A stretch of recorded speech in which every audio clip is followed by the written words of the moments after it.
بسم اللہ الرحمن الرحیم۔ عمیر احمد نے سوال پوچھا ہے جی سعودی عرب سے، کیا حرم میں یا کسی بھی مسجد میں امی ابو کے ایصال ثواب کے لیے قرآن رکھ سکتے ہیں؟ اگر وہ زندہ ہوں یا انتقال کر گئے ہوں، دونوں کے بارے میں بتائیں۔ نہیں رکھ سکتے، کیونکہ مساجد میں اس طرح بہت زیادہ قرآن جمع ہو جاتے ہیں اور پھر ان کی بے حرمتی ہوتی ہے۔ مدارس مساجد والے پھر وہ جو اضافی قرآن ہے ان کو دفن کرنا پڑتا ہے، اور حرم میں تو ویسے ہی حکومت سعودیہ نے بہت سارے قرآن رکھے ہوئے ہیں۔ تو ایصال ثواب کرنا ہو تو ان کے لیے صدقہ خیرات کریں، جو منصوص ہے، جس کا حدیث میں صراحتاً ذکر ہے، وہ زیادہ اچھا کام ہے۔ صدقہ خیرات کیا کریں، کسی غریب کو فائدہ پہنچائیں۔ میں شادی شدہ ہوں اور کوکنگ کا چینل بنانا چاہتی ہوں، میرے صرف ہاتھ نظر آئیں گے، باقی پورا جسم پردے میں ہوگا، کیا یہ جائز ہے؟ دیکھیں، جوان عورت کو چاہیے کہ وہ ویسے تو پردے میں عورت گھر سے باہر بھی جا سکتی ہے، تو چینل پہ بھی آ سکتی ہے، لیکن شریعت میں حوصلہ افزائی کس بات کی ہے کہ عورت ایسے کام نہ کرے جو مردوں کے سامنے ہو۔ ظاہر ہے چینل پہ آئیں گی تو پوری دنیا دیکھے گی، اس میں مرد بھی ہوں گے، عورتیں بھی ہوں گی، تو عورتوں کا تو کوئی مسئلہ نہیں ہے۔ تو میں یہ نہیں کہہ رہا کہ یہ ناجائز ہے، اگر آپ مکمل پردے میں آتی ہیں تو گنجائش ہے اس کی، لیکن بہرحال یہ شریعت کی نظر میں حوصلہ افزائی نہیں ہے ایسے عمل کی۔ کہ کوئی مجبوری ہو تو ایک الگ بات ہے، لیکن اگر مجبوری نہیں ہے اور آپ کے شوہر کما رہے ہیں تو پھر آپ کو چاہیے کہ آپ نہ آئیں تو زیادہ بہتر ہے۔ جائز ہے، بہرحال ناجائز ہونے کی کوئی دلیل نہیں ہے۔ بہت سی چیزیں جائز ہوتی ہیں لیکن شریعت اپریشیٹ نہیں کرتی، حوصلہ افزائی نہیں کرتی۔ جیسے عورت کی آواز کا پردہ فرض نہیں ہے، لیکن بلا وجہ مرد سے بات کرنے کو عورت پسند نہیں کرتی، شریعت پسند نہیں کرتی کہ عورت بلا وجہ کسی مرد سے بات کرے، تو غیر ضروری بات کرے اس سے۔ تو حالانکہ عورت کی آواز کا جو سطر میں داخل نہیں ہے عورت کی آواز، پھر قرآن نے فتنوں سے بچنے کے لیے کتنی سخت پابندیاں لگائی ہیں عورت کے اوپر۔ اللہ تعالیٰ نے قرآن میں کیا کہا، وَلَا يَضْرِبْنَ بِأَرْجُلِهِنَّ لِيُعْلَمَ مَا يُخْفِينَ مِن زِينَتِهِنَّ، کہ عورت اپنا پاؤں زور سے زمین پہ نہ رکھے کہ اس کے پازیب کی آواز اور جو گھنگرو ہیں اس کی آواز مردوں کے کان میں جائے، غیر مرد کے کان میں جائے، اس میں بھی احتیاط کرے عورت۔ اسی طرح فرمایا لا تخضعن بالقول فیطمع الذی فی قلبہ مرض، جب کوئی غیر مرد آپ سے بات کرے، کوئی شرعی مسئلہ پوچھے یا کوئی بھی ضرورت کی بات کرے، تو آپ اپنی آواز میں نرمی پیدا نہ کریں۔ تو اتنی ساری احتیاطوں کا شریعت نے حکم دیا، تو خواتین جاب اگر کوئی مجبوری ہو تو ایسی جگہ جہاں ان کو دیکھنے والی صرف خواتین ہی ہوں، مردوں سے کم واسطہ پڑتا ہو۔ تو چینل پہ اگرچہ پردے میں ہوں لیکن ظاہر ہے ساری دنیا کے مرد دیکھیں گے۔ ایک ایجڈ خاتون ہو تو ایک الگ بات ہے، عمر زیادہ ہو گئی ہو، بوڑھی خواتین، بوڑھی عورت ہو تو ایک الگ بات ہے، اس میں تو گنجائش ہے، یعنی اس میں امید ہے انشاءاللہ کوئی حرج نہیں ہوگا۔ لیکن جوان لڑکی بے پردہ ہو کے آنا تو بہرحال ناجائز ہے، اور اگر پردے میں بھی آئے تو بھی قابل تعریف نہیں ہے۔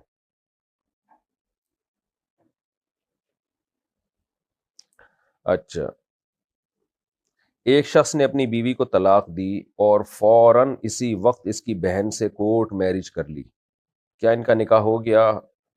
وہ ہمارے بہت قریبی رشتہ دار ہیں، ہمیں کیا کرنا چاہیے؟ نہیں جی، نکاح نہیں ہوا۔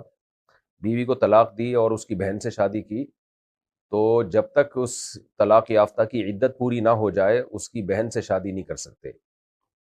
وجہ اس کی ہے کہ جب تک عورت عدت میں ہوتی ہے تو نکاح بالکلیہ ختم نہیں ہوتا، اگرچہ میاں بیوی اگر 3 طلاقیں دیے تو ریلیشن تو ناجائز ہو گیا میاں بیوی کا، لیکن نکاح کے کچھ حقوق باقی رہتے ہیں، عدت ہے اور نان نفقہ ہے، وہ شوہر پہ ہی ہوتا ہے۔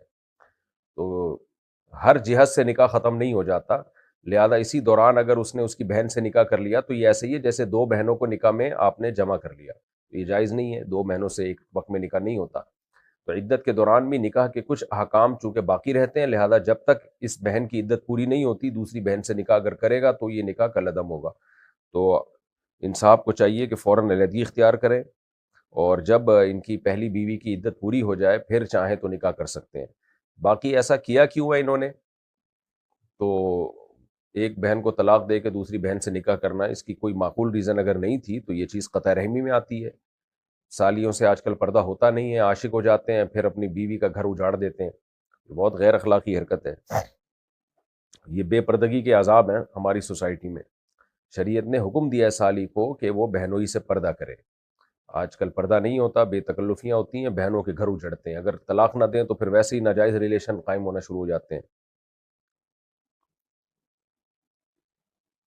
گلناز انصاری یو پی سے، جب فجر کا وقت شروع ہو جائے تو فجر کی نماز سے پہلے کیا کوئی قضا نماز پڑھ سکتے ہیں؟ جی ہاں، پڑھ سکتے ہیں۔ جب سالی سے نکاح نہیں ہو سکتا تو اس سے پردہ کیوں ہے؟ اس لیے کہ وہ سالی ہے، اس لیے پردہ ضروری ہے۔ نکاح ہو سکتا ہے بیوی کے مرنے کے بعد، تو ان رشتہ داروں سے پردہ نہیں ہے، ان رشتہ دار خواتین سے جن سے کبھی بھی قیامت تک نکاح ہو ہی نہیں سکتا۔ سالی سے تو نکاح ہو سکتا ہے، اگر بیوی کی خدا نخواستہ ڈیتھ ہو جائے تو پھر سالی سے نکاح ہو سکتا ہے، یا بیوی کو طلاق ہو جائے تو بیوی کی عدت گزرنے کے بعد پھر اس کی بہن سے نکاح ہو سکتا ہے، اس لیے نامحرم میں آتی ہے سالی۔ میں غیر مسلم ہوں اور مسلمان ہونا چاہتا ہوں۔ ماشاء اللہ ماشاء اللہ۔ جب سے گھر والوں کو یہ بات پتہ چلی ہے وہ مجھ سے بہت خفا رہتے ہیں، میں نے ان کو سمجھایا لیکن وہ یہ کہتے ہیں کہ جاؤ کہیں مسلمانوں میں رہو، مجھے کیا کرنا چاہیے؟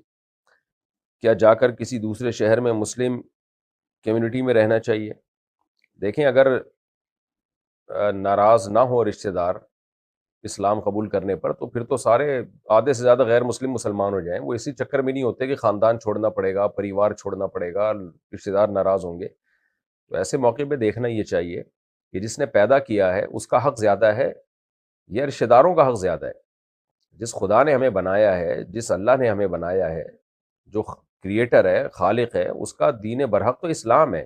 ان الدین عند اللہ الاسلام، اللہ کہتا ہے کہ دین، حقیقی دین اسلام ہی ہے۔ اور وَمَن يَبْتَغِي غَيْرَ الْإِسْلَامِ دِينًا فَلَن يُقْبَلَ مِنْهُ، اسلام کے علاوہ کسی اور دین کو فالو کرو گے، نہیں مانوں گا میں۔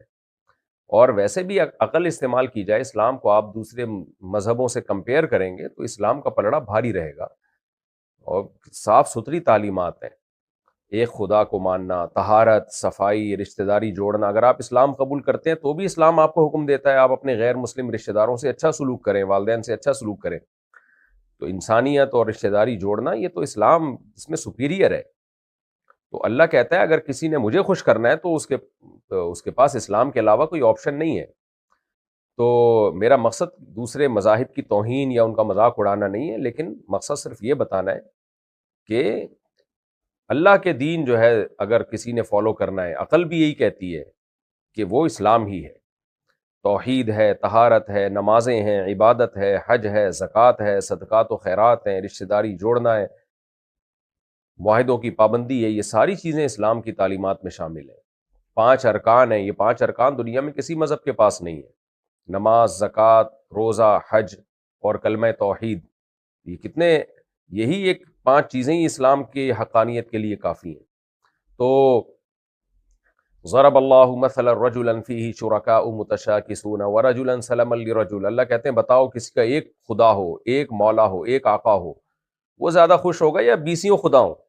اسلام کے علاوہ تو جتنے مذاہب ہیں وہ تو اتنے بھگوان ہیں، اتنے معبود ہیں، آدمی اس سے ڈپریشن میں جائے، اسٹریس میں جائے گا، انسان کو سکون بھی نہیں ملے گا۔ ایک اللہ ہے جس نے پیدا کیا، ٹھیک ہے ہم نے اس کو دیکھا نہیں ہے، لیکن قرآن کہتا ہے اس کی بنی ہوئی چیزوں سے تم اس کو پہچانو۔ بنی ہوئی چیزیں یہ بنائی گئی ہیں، یہ بنی نہیں ہے، آٹومیٹیکلی نہیں بن گئی ہیں، خود بخود کائنات وجود میں نہیں آ سکتی۔ تو اس لیے اللہ کا دین آپ اسلام ہے، اس کو فالو کریں، رشتہ داروں کو خوش رکھنے کی کوشش کریں، ناراض ہوتے ہیں تو ہونے دیں، اللہ پہلے، اب جانا تو اللہ کے پاس ہے، رشتہ داروں کے پاس تھوڑی رہنا ہے ہمیشہ، تو اللہ کے پاس جانا ہے۔ اور اسلام لائیں گے تو اللہ کے پاس جاتے ہوئے بھی آپ کو ایک پروٹوکول ملے گا، غسل دیا جائے گا، نماز پڑھی جائے گی آپ کی، تو عزت کے ساتھ قبر میں دفن کیا جائے گا۔ ہم غیر باہر ملکوں میں دیکھ کر آئے ہیں انسانی لاشوں کے ساتھ کیا ہوتا ہے، جلا کے راکھ بنا دیتے ہیں، کیا لکڑیوں میں جلا دیتے ہیں اور اوون میں یہ انسان ہے بھائی، یہ کوئی کباب ہے جو کوفتے ہیں جو جلا کے پکائے جا رہے ہیں؟ تو اس لیے اسلام کو فالو کرنا چاہیے، دنیا بھی اسی میں آپ کی بھلائی ہے اور آخرت کی بھلائی بھی اسی میں، اور ورنہ بہت خسارہ ہے اگر آپ اسلام کو فالو نہیں کرتے۔ آخرت میں تو اللہ کہتا ہے میں نہیں بخشوں گا اگر تم اسلام کے علاوہ کسی اور چیز کو اختیار کرو گے۔ تو اس لیے آپ ہمت کریں، محبت سے گھر والوں کو سمجھائیں، مان جائیں ٹھیک ہے، نہیں تو آپ اناؤنس کر دیں، اور پھر جو تکلیفیں رشتہ داروں کی طرف سے آئیں ان پہ صبر کریں آپ، اور ان کے ساتھ سلوک اتنا اچھا کریں کہ ان کو خود لگے کہ بھائی یہ مسلمان ہونے کے بعد یہ پہلے سے زیادہ اچھا ہو گیا ہے۔ ہمارے یہاں مسئلہ یہ ہے کہ جب غیر مسلم مسلمان ہوتے ہیں نا تو وہ اپنے رشتہ داروں پہ طنز کرنا شروع کر دیتے ہیں تم تو ایسے ہو، تم تو یوں ہو، تمہارا تو دین غلط ہے، تم تو بھائی کچھ بھی نہ کہیں ان کو، آپ ان سے اچھا سلوک کریں، بس ماں باپ ہیں تو آپ ان کے قدموں میں جنت تلاش کریں، بس دیگر رشتے دار ہیں ان سے اچھا سلوک کریں. تو محبت سے بس جو ہے نا اپنا آپ کا بیہیویئر اچھا ہونا چاہیے، وہ خود ہی اسلام کی طرف مائل ہوں گے. بعض جگہوں پر تو تبلیغ کرنا بھی نقصان دے دیتا ہے، تو ایسا بھی نہیں کریں کہ آپ اسلام لانے کے بعد ان کو تبلیغ کرنا شروع کر دیں گے، وہ کہیں گے یار ابھی ہمارے لیے ایک درد سر بن گیا، مصیبت بن گیا ہمارے لیے. تو ان کو بس اپنا بیہیویئر آپ کا ایسا ہو. اسلام میں اللہ نے اتنی اٹریکشن رکھی ہے کہ اگر مسلمان اسلام پہ صحیح چلنا شروع کر دیں نا تو تبلیغ کی ضرورت ہی نہ رہے. یہ تو ہمارا عمل ایسا ہے کہ ہم اسلام کو بدنام کرتے ہیں دنیا میں. تو ورنہ اسلام تو اللہ نے بہت پیارا بہت خوبصورت مذہب بنایا ہے. تو اگر اسلام پہ ہم صحیح طرح سے چلنا شروع کر دیں، اسلام نے جو اخلاق سکھائے ہیں اگر اسی کو فالو کرنا شروع کر دیں، آپ رشتہ داروں پہ خرچ کریں اسلام لانے کے بعد. اللہ نے آپ کو حکم دیا قل ما انفقتم من خیر فللوالدین والاقربین، جو کچھ تم خرچ کرو سب سے پہلے اپنے والدین اور رشتہ داروں پہ خرچ کرو. تو آپ بھی اسلام قبول کریں اور اپنا بیہیویئر اپنے اخلاق اپنے رشتہ داروں کے ساتھ بہت اچھے کریں، اچھے نہیں بہت اچھے کریں. اور تبلیغ بے موقع تبلیغ نہ کریں کسی کو. آپ اگلے کا موڈ نہیں ہے اور سمجھانا شروع کر دیا، ہاں جو آپ سے پوچھنا چاہ رہا ہے اس کو آپ ضرور سمجھائیں. تو اس طرح اگر آپ چلیں گے تو انشاءاللہ آپ کے لیے مشکلات نہیں ہوں گی. اور اگر آپ نے اسلام لا کے ہی طنز کرنا شروع کر دیا ان کے اوپر یا ان سے بائیکاٹ کرنا شروع کر دیا تو پھر مسائل کھڑے ہوتے ہیں، اور اسلام کی تعلیمات کی بھی یہ چیز خلاف ہے. باقی آپ نے کہا کہ مسلم کمیونٹی میں شفٹ ہو جانا چاہیے، تو اگر اسلام لانے کے بعد آپ نے اپنے اخلاق بھی درست کر لیے، سب کچھ ہو گیا، پھر بھی آپ کو تنگ کر رہے ہیں اور آپ سے لیے برداشت نہیں ہو رہا آپ کے لیے، تو پھر آپ ہجرت کر لیں کسی مسلم کمیونٹی میں جا کے رہنے، تو یہ ٹھیک ہے. عمیر احمد سعودی عرب سے، اگر اپنا قرآن پکا کرنے کے لیے نفل نماز میں پڑھ رہے ہیں اور اس میں غلطی آ جائے تو، اور قرآن موبائل میں کھلا ہوا ہو تو موبائل میں غلطی دیکھ سکتے ہیں کیا؟ اس طریقے سے کرنے سے نفل نماز ہو جائے گی؟ نہیں، یہ جائز نہیں ہے. باقی اس پہ میں تفصیلی مدلل کلپ کسی وقت ریکارڈ کروا دوں گا کہ جس حدیث سے استدلال کیا جاتا ہے. ٹھیک ہے، بعض اسلاف میں بعض حضرات کی یہی رائے تھی کہ قرآن دیکھ سکتے ہیں موبائل وغیرہ میں، لیکن جو جمہور کی رائے ہے اور مضبوط رائے ہے وہ یہی ہے کہ یہ عمل درست نہیں ہے. میرے شوہر اپنی فیملی کو خوش کرنے کے لیے نیاز کر رہے ہیں اور کہہ رہے ہیں کہ نیت اللہ کی کروں گا، تو کیا شرک کا کام اللہ کی نیت سے کرنا جائز ہوگا؟ جب نیت اللہ کی کریں گے تو یہ شرک رہے گا ہی نہیں نا. باقی یہ کہ بدعت ہے تو بدعت کا گناہ ہوگا، تو ان سے کہیں مت کریں، یہ شرک نہیں ہوگا. مرچوں سے نظر اتارنا کیسا ہے؟ کچھ بھی نہیں ہے، ہمیں ڈرامے بازی ہے. تو لوگ کہتے ہیں ہم جب مرچوں سے نظر اتارتے ہیں تو بچہ ٹھیک ہو جاتا ہے. وہ بیماری اس لیے شیطان اس کو کرتا ہے کہ شیطان کو پتہ ہوتا ہے کہ یہ اس کے ابا اور اماں جو ہیں وہمی ہیں، تو وہ کچوکے لگاتا ہے بچوں کو، بچے روتے ہیں چیختے ہیں تنگ کرتے ہیں. تو جب آپ مرچیں جلاتے ہیں تو شیطان تنگ کرنا چھوڑ دیتا ہے تاکہ مرچوں پہ آپ کا اعتقاد بڑھ جائے. تو اس لیے اگر آپ شیطان کو مایوس کر دیں، بچہ روتا رہے، آپ کہیں ڈاکٹر سے علاج کراؤں گا، یا جو سنت رقیہ ہے سورہ فلق سورہ ناس پڑھ کے دم کر دیں، بس کافی ہے. تو اس سے زیادہ میں آگے نہیں بڑھوں گا، تو شیطان تھوڑے دنوں میں مایوس ہو کے اپنا بوری بسل لے کے گول کر جاتا ہے. تو یہ جو اس طرح کے ٹوٹکوں سے جن کو شفا ملتی ہے وہ زیادہ خطرناک ہے. یہ اس کی علامت ہوتی ہے کہ شیطان نے اب اس گھر میں ڈیرے لگا لیے. شیطان اب بچوں کو بھی تنگ کرے گا، چھیڑے گا بھی، اور شیطان کو پتہ ہے کہ یہ آدمی یہ مرچیں جلائے گا، کوئی یہ سل بٹے گھمائے گا، پتہ نہیں کیا کیا اوٹ پٹانگ حرکتیں ہو رہی ہوتی ہیں. میرے اللہ نے اتنی ماشاءاللہ اللہ نے مجھے اولاد دی، اللہ نظر بس سے بچائے، ہم تو نہ کبھی مرچیں جلائی ہم نے، نہ کبھی اس طرح کے ٹوٹکے کیے. جب ہم فیس بک چلاتے ہیں تو اس میں بہت سے لوگوں نے پوسٹ کی ہوتی ہے کہ اس پوسٹ کو اللہ کے لیے یا نبی کے لیے لائک کرو، اور بہت سی پوسٹوں میں لکھا ہوتا ہے کہ اگر اس پوسٹ کو لائک کرو گے تو خوشخبری ملے گی. کیا ہم ان کو اسکپ کر سکتے ہیں یا ان کو لائک کرنا ضروری ہے؟ ان کو اسکپ کرنا ضروری ہے، لائک کرنا تو ناجائز ہے بالکل. میں پاکستان میں رہتا ہوں، مسلمان ہوں، میری یہ گرل فرینڈ ہے جو ہندو ہے، مسلمان ہونا چاہتی ہے، مجھ سے شادی کرنا چاہتی ہے، مجھے کیا کرنا ہوگا؟ آپ کو اس کو مسلمان کرنا ہوگا، پھر اس سے شادی کرنی ہوگی، اور پھر اس رشتے کو نبھانا ہوگا. یہ کرنا ہوگا آپ نے، کرو گے پھر بھی نہیں. اللہ توفیق دے. بہرحال مفتی صاحب، اگر کوئی پیدل حج کے لیے جائے تو یہ کیسا ہے جبکہ تمام سہولیات موجود ہیں؟ آج کل جہاز بھی ہیں لیکن پھر بھی پیدل جائے تو کیا یہ مناسب ہے؟ کیونکہ شریعت تو یہ کہتی ہے اپنا وقت بچایا جائے. اسلاف میں بعض حضرات سے ثابت ہے کہ وہ پیدل حج کیا کرتے تھے. حضرت حسن رضی اللہ تعالیٰ عنہ نے 20 مرتبہ پیدل حج کیا ہے، کوفہ سے، بصرہ سے یا کوفہ سے گئے ہیں آپ تو اللہ کے گھر کی عظمت کے لیے، لیکن جن لوگوں میں زیادہ طاقت نہ ہو اور وسائل نہ ہو، صحت اچھی نہ ہو، ان کے لیے جائز نہیں ہے، کیونکہ نبی صلی اللہ علیہ وسلم نے بعض خواتین جنہوں نے منت مانی ہوئی تھی پیدل حج کی، ان کو روکا ہے اس عمل سے۔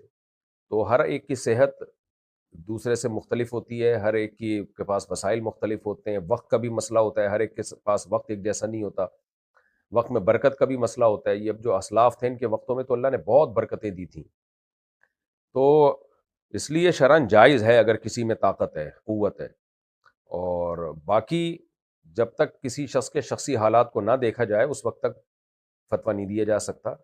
تو عمومی طور پر تو اپنے آپ کو ایسی مصیبت میں نہیں ڈالنا چاہیے، راستے میں لٹ جائے، ڈاکو آ جائیں، اور پھر اتنا ٹائم جب یہ گزارے گا تو اس میں نان نفقہ کیا ہے اس کے پاس، گھر والوں کے لیے کیا چھوڑ کے جا رہا ہے، وغیرہ وغیرہ بیسیوں باتیں۔ تو اس لیے نارملی تو یہ عمل مناسب نہیں ہے۔ جہاز جب ہیں جا رہے ہیں آرام سے آپ جائیں، حج کر کے آئیں، لیکن اگر کسی میں حوصلہ ہے، ہمت ہے، وہ پیدل جا رہے ہیں تو یہ اس کے حوصلے کی بات ہے بھائی، ہم کیا کہہ سکتے ہیں اس بارے میں۔ کیا بھیڑیا ناپاک ہوتا ہے؟ نہیں جی، کوئی بھی جانور اوپر سے ناپاک نہیں ہوتا سوائے خنزیر کے۔ کتے کا بھی لعاب ناپاک ہے، کتا خود ناپاک نہیں ہے، صرف اس کا تھوک ناپاک ہوتا ہے۔ تو بھیڑیے کا بھی، بھیڑیے کی ضرورت پیش کیا آ گئی ہے آپ کو؟ بہرحال بھیڑیا ناپاک نہیں ہوتا، ہاں درندوں کا جو تھوک ہے وہ ناپاک ہوتا ہے، اگر وہ کہیں پانی میں برتن میں منہ ڈال لے تو وہ برتن ناپاک ہو جائے گا۔ 2 سال سے کم عمر کے بچے کو چھونے سے کیا حرمت مصاہرہ ثابت ہو جائے گی؟ نہیں جی، حرمت مصاہرہ ثابت ہونے کے لیے لڑکی ہو، لڑکا لڑکی میں ریلیشن ہو، اور وہ لڑکی بھی قریب البلوغ ہو، بالکل چھوٹی بچی نہ ہو، تو اس سے پھر حرمت مصاہرہ ثابت ہو جاتی ہے۔ حرمت مصاہرہ کا مطلب یہ ہے کہ اس کے، آپ کا کسی لڑکی سے فزیکل ریلیشن ہو گیا تو اس لڑکی کی ماں اور بیٹی سے آپ کبھی بھی نکاح نہیں کر سکتے، اور اگر پہلے سے وہ آپ کے نکاح میں تھیں تو نکاح حرام ہو جائے گا، بیوی حرام ہو جائے گی۔ لیکن کبھی کہیں ایسا ہو تو خود سے فتوے نہ دیں، کسی قریبی دارالافتاء سے، ریلائبل ادارے سے ڈیٹیل لکھ کے باقاعدہ فتویٰ لیں۔ ہندو کا قرآن پڑھنا کیسا ہے؟ بہت اچھا ہے، اللہ تعالیٰ نے تو قرآن میں غیر مسلموں کو بھی خطاب کیا ہے، کتنی آیتیں قرآن کی ایسی ہیں، یا ایھا الناس، یا ایھا الناس، اے لوگو، تو اے لوگوں میں تو غیر مسلم بھی داخل ہیں۔ یا ایھا الناس اتقوا ربکم، اے لوگو اس رب سے ڈرو جس نے تمہیں پیدا کیا اور تم سے پہلے لوگوں کو پیدا کیا۔ یہ تو سارے خطاب قرآن کے غیر مسلموں کے لیے ہیں، اس لیے غیر مسلم کو بھی قرآن پڑھنا چاہیے، اور کوئی غیر مسلم قرآن پڑھنے کے لیے مانگے تو ترجمے والا قرآن اس کو دینا چاہیے۔ قرآن نے مشرکوں کے بارے میں سورہ توبہ میں کیا فرمایا کہ ان کو مہلت دو حتیٰ یسمع کلام اللہ، اور اگر کوئی غیر مسلم مشرکین میں جن سے تمہارا ایگریمنٹ نہیں ہے لیکن تم سے ایگریمنٹ کر کے پناہ میں آنا چاہتا ہے تو اس کو لے آؤ پناہ میں، حتیٰ یسمع کلام اللہ، تاکہ وہ اللہ کے کلام کو سنے اپنی آنکھوں، اپنے کانوں سے۔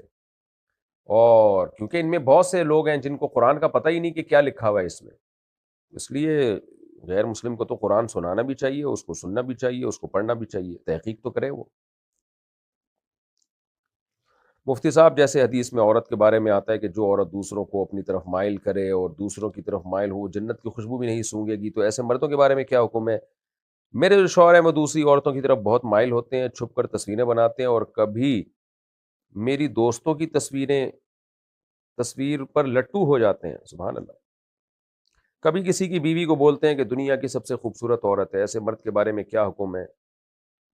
بے غیرتی ہے پرلے درجے کی، دو بے غیرتیاں اکٹھی ہو گئی ہیں یہاں پہ، ایک تو غیر عورتوں میں دلچسپی لینا، ان کی تصویریں بنانا، اور اس سے زیادہ بڑی بے غیرتی اپنی بیوی کے سامنے غیر عورتوں کا تذکرہ کرنا۔ تو بے غیرتی میں ایوارڈ ملنا چاہیے۔ قرآن و حدیث میں ایسے مرد کے بارے میں کیا آتا ہے؟ یہی آتا ہے جو میں نے ابھی آپ کو بتایا۔ اگر کوئی بے غیرتی کا ایوارڈ ہوتا تو میں بلا کے ایک باقاعدہ ان کی خدمت میں پیش کرتا۔ اللہ ہدایت دے، میں یہی کہہ سکتا ہوں۔ آپ اپنے خاندان میں بتائیں یا اپنے شوہر کو پہلے محبت سے سمجھائیں، انسان کے بچے بن جاؤ، نہیں بنتے تو اس پہ کوئی ایکشن لیں آپ۔ 22 سالہ لڑکا فحش فلمیں دیکھنے کا بہت زیادہ عادی ہے اور نامردی اب صاف ظاہر ہو رہی ہے، ایسے شخص کو گناہ سے کیسے بچایا جائے؟ کہ ایسا شخص شادی کر سکتا ہے؟ اگر نہیں تو اس کا کیا حل ہے؟ نامرد ہوتا تو فحش فلمیں کیوں دیکھ رہا ہوتا؟ وہ نامردوں کو تھوڑی دلچسپی ہوتی ہے فحش فلموں میں، تو اس کا علاج ہی شادی ہے، اس کی فوراً شادی کریں۔ یہ نفسیاتی مسئلہ ہے کہ نامرد ہو گیا ہے، تو ذہنی مسئلہ ہے. شادی کر دیں اس کو، یہ سمجھائیں، اس کے دماغ میں ڈال دیں کہ تم نامرد نہیں ہو، اور تاکہ وہ شادی کرے اور اس کبیرہ گناہ سے بچے. وہ آج کل بہت سے نوجوان اس غلاظت میں مبتلا ہیں. اس کا حل یہ ہے کہ جلد سے جلد اس کی شادی کی جائے. تو اور دوسری بات یہ کہ کسی اللہ والے سے تعلق قائم کیا جائے. حضرت فیروز میمن صاحب ہیں، کراچی کے بڑے بزرگوں میں شمار ہوتا ہے، ان سے بیعت ہو جائیں. یا اور ادھر کے پی کے میں حضرت پیر مختار الدین شاہ صاحب ہیں، ان کا بھی بڑا زبردست اجتماع ہوتا ہے رمضان میں. جو بھی بزرگ اللہ والے بزرگ ہوں ان سے تعلق قائم کریں، اور ساتھ ساتھ کسی سائیکالوجسٹ کو بھی دکھائیں. بعض بیماریاں ڈاکٹر بھی چھڑوا دیتے ہیں، تو کسی سائیکالوجسٹ کو دکھائیں کہ بھئی یہ فوش فلموں کی عادت پڑ گئی ہے، عادت چھوڑنی ہے. سب سے پہلے شادی تو کرنی ہی کرنی ہے. بعض دفعہ یہ گناہ کی ایسی لت پڑتی ہے کہ شادی کے بعد بھی پھر یہ گناہ چھوٹتا نہیں ہے. تو چھوڑنے کی کوشش کریں، انشاءاللہ چھوٹ جائے گا. باقی یہ جو کہہ دیا کہ نامردی صاف ظاہر ہو رہی ہے، یہ بالکل بیکار بات ہے. تو نامرد ہوتا تو فوش فلمیں دیکھنے کا دل نہیں کرتا اس کا. اس لیے ایسے بندوں کا علاج ہی شادی ہے. مفتی صاحب فجر کی پابندی نہیں ہو رہی، روزانہ قضا پڑھتا ہوں اور سنتیں بھی نہیں پڑھتا، جب نماز چھوٹ جاتی ہے تو بہت افسوس ہوتا ہے، کیا کروں؟ پٹوائیں اپنے آپ کو کسی سے. بہت سے کام شرافت سے نہیں ہوتے، اس میں چترول کوئی بڑے ہوتے ہیں، ابا اماں ہوتے ہیں جو تھپڑ لگاتے ہیں، چانٹے لگاتے ہیں. نبی نے کیوں حکم دیا کہ بچہ جب 7 سال کا ہو جائے تو محبت سے نماز کا حکم دو، محبت سے نماز کا بولو، جب 10 سال کا ہو جائے تو پھر مارو اس کو. سختی کے بغیر کون انسان بنتا ہے آج کل؟ تو میں آپ سے محبت کرتا ہوں. مقصد میرا یہ نہیں ہے کہ آپ کو جو ہے کوئی رسوا کرنا، لیکن آپ کسی کے ذمے لگائیں کہ آپ کو چترول لگایا کرے وہ صبح صبح. 2 4 دفعہ ابا سے مار پڑے گی، دادا سے پٹیں گے، انشاءاللہ صلو علی الحبیب ہو جائے گا. باقی جب تک کوئی کوٹنے پیٹنے والا نہیں ہے، دیکھیں مصلح کے بغیر اصلاح نہیں ہوتی. ان لوگوں پر اللہ کا بہت بڑا احسان ہوتا ہے جن پر اللہ کسی بڑے کو مسلط کر دیتے ہیں اور وہ ڈانٹ ٹپٹ کر کے ان کو سیدھا کر دیتے ہیں. خود انسان کے لیے اپنی اصلاح کرنا بہت مشکل ہے. ارادہ تو کرتا ہے انسان، لیکن اپنے آپ کو سزا نہیں دے پاتا، تو سزا بڑے ہی دیتے ہیں. تو بچپن میں جن لوگوں کو مارے پڑ گئیں نماز پر اور اچھے کاموں کی طرف لانے پر، تو وہ خوش قسمت ہیں. اس لیے آپ بھی جو ہے نا، اب کوئی مارنے والا پیٹنے والا ہو، مارنے سے میری مراد نہیں کوئی ڈنڈوں سے پکڑ کے کوٹے.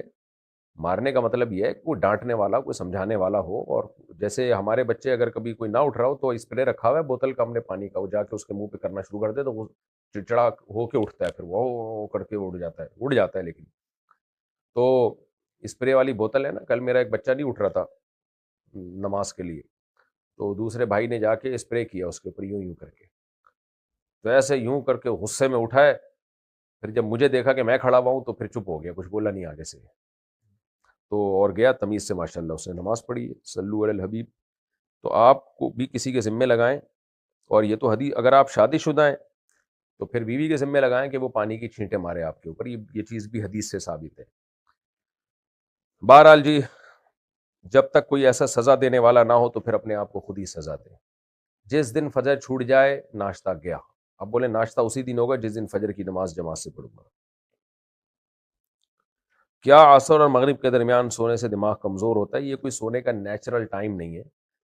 نیچرل ٹائم سونے کا رات کو ہے جو قرآن نے بیان کیا ہے، اور دن میں قیلولہ دوپہر کے وقت تھوڑی دیر.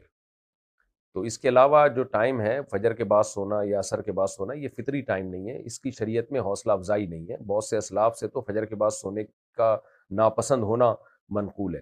لیکن بہرحال اگر کوئی ضرورت ہو تو ایک الگ بات ہے. بعض وقت تھکاوٹ اتنی ہوتی ہے اور آپ کے کام آگے بہت پڑے ہوتے ہیں تو پھر آپ سو بھی سکتے ہیں. تو ڈاکٹر تو یہی کہتے ہیں کہ یہ صحت کے لیے بھی اچھا نہیں ہے، اور شریعت میں بھی زیادہ پسندیدہ، یعنی زیادہ کا مطلب پسندیدہ کام نہیں ہے. حرام ناجائز نہیں ہے بہرحال، لیکن پسندیدہ بھی نہیں ہے. اور فطری وقت نہیں ہے جو اللہ نے قرآن میں بیان کی ہے سونے کے اوقات، ان میں سے یہ وقت نہیں ہے. لیکن مجبوری ہو تو ایک الگ بات ہے. بعض دفعہ ایسی حالت ہوتی ہے انسان کی کہ سونا پڑتا ہے، اس کو نہیں سوئے گا تو زیادہ مسئلہ خراب ہو جائے گا.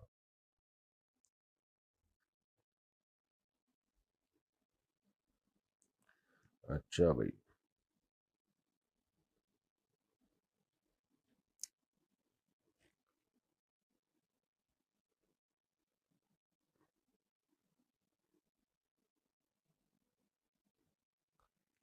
کیا جنات انسانوں کو مار سکتے ہیں؟ جی مار سکتے ہیں لیکن مارتے نہیں ہیں، اس لیے عاملوں سے ڈرنے کی ضرورت بالکل بھی نہیں ہے۔ بلا وجہ جنات نہیں انسان کو آ کے کوئی تنگ کرتے، اگر ایسا ہوتا تو ہم سب مر چکے ہوتے اب تک۔ تو اس لیے جنات کا رعب زیادہ انہی لوگوں پر ہوتا ہے جو جنات سے ڈرتے ہیں۔ قرآن مجید میں سورہ جن میں اللہ نے کیا فرمایا؟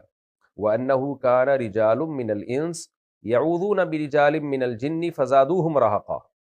جنات جب مسلمان ہوئے تو انہوں نے کہا کہ ہم میں یعنی بہت سے انسان ایسے تھے جو ہم سے پناہ مانگا کرتے تھے، یعنی ہمیں اتنا پروٹوکول دیتے تھے کہ جیسے ہم ان کو مصیبتوں سے بچائیں گے۔ تو جن انسانوں نے ہم یہ کرنا شروع کیا تو ہماری سرکشی بڑھ گئی، ہمیں لگا کہ انسان ہمیں اتنا پروٹوکول دے رہا ہے اور انسان ہم سے ڈر رہا ہے تو ہم بھی پھر شیر ہو گئے۔ اس سے پتہ چلتا ہے کہ انسان اگر جنات سے جو ڈرتے ہیں اور عاملوں کے پاس جاتے ہیں، عاملوں کے پاس جانا اس کی علامت ہوتا ہے کہ علامت ہوتی ہے کہ آپ جنات سے ڈرتے ہیں۔ تو جو عاملوں کے پاس جاتے ہیں جن چڑیل بھوت وہیں آتے ہیں۔ تو اس لیے فی نفسی ہی تو یہ ممکن ہے کہ کوئی جن انسان کو قتل کر دے، لیکن عملی طور پر ایسا نادر ہے، یعنی نہ ہونے کے برابر ہے ایسے واقعات۔ تو اس لیے ڈرنے کی بالکل ضرورت نہیں ہے۔ یہ بالکل ایسے ہی ہے کہ جیسے کوئی کہے کہ کیا امریکہ میں جو فلاں دہشت گرد ہے وہ مجھے قتل کر سکتا ہے؟ تو جواب یہ کہ آپ کو کوئی بھی قتل کر سکتا ہے، لیکن کیوں کرے گا بھائی؟ وہ اس کا کیا لینا دینا آپ سے؟ یہ اور کوئی کہے کہ وہ جو فلاں ٹیررسٹ ہے وہ کیا میرے لاکر سے پیسے چوری کر سکتا ہے؟ بھائی کر سکتا ہے، جب بینک کو لوٹ سکتا ہے تو آپ کے لاکر سے چوری کیوں نہیں کر سکتا؟ لیکن سوال ہے کہ کیوں کرے گا بھائی؟ تو اس لیے جنات بھی کر سکتے ہیں لیکن کرتے ورتے نہیں ہیں، اور ان کا آپ سے لینا دینا کیا ہے؟ تو جنات کو لفٹ ہی نہ کرائیں آپ تو، اور لفٹ نہ کرانے کا مطلب عاملوں کے پاس نہ جائیں، اور جو سنت رقیہ ہے بس اس کا اہتمام کریں، سورہ فلق سورہ ناس پڑھ لیا کافی ہے۔